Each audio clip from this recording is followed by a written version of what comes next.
En Uruguay el problema de la violencia hacia los niños, niñas y adolescentes y las mujeres continúa siendo un problema social grave, representando como una de las formas más extremas de vulneración de derechos.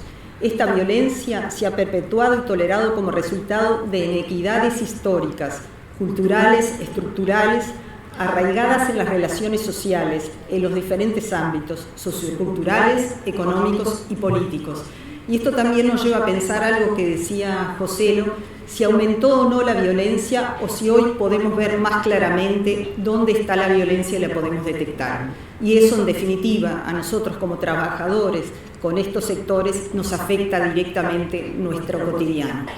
La violencia en nuestra sociedad no responde a características particulares de las personas, sino que se sustenta en las relaciones de poder interpersonales. Estas relaciones de poder implican la naturalización de las relaciones de dominación basadas en las inequidades de género, generación, clases sociales y etnias. En ese sentido, las personas que se encuentran en posiciones más vulnerables son los niños, las niñas, los adolescentes, las mujeres y las personas en situación de dependencia. Y ese, en definitiva, muchas veces son en realidad con los sectores que nosotros cotidianamente trabajamos. ¿Y por qué pasa esto? En realidad pasa porque la perpetuación de un orden social injusto conlleva la emergencia de relaciones interpersonales violentas, con el daño y sufrimiento que esto implica. Estas formas de interrelación, signadas por la violencia, atraviesan el conjunto de las instituciones, los espacios públicos y contaminan también los ámbitos privados y de la familia.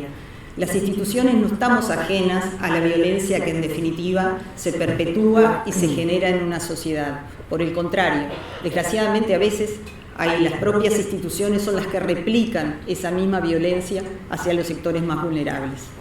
Intervenir y generar acciones sobre la violencia no debe limitarse a pensar en producir cambios solo en las familias, sino tener en cuenta las condiciones sociales que promueven y sostienen el fenómeno para poder también actuar sobre ella y generar los cambios que sean necesarios.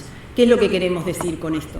Nosotros podemos trabajar sobre las situaciones particulares de violencia que nos llegan hacia niñas, niños y adolescentes. Podemos intervenimos, cesamos la violencia, pero eso no quiere decir que esa violencia más estructural siga existiendo y muchas veces en el decorrer de la vida de esos niños, esas niñas, en definitiva lo van a seguir sufriendo por las situaciones en realidad de vulnerabilidad en las cuales se encuentran, que no son siempre económicas, son también otro tipo de vulnerabilidades. En definitiva, si no hay cambios estructurales del lugar de cada uno de los otros en estas relaciones interpersonales de dependencia, de abuso de poder, esa violencia se va a seguir generando.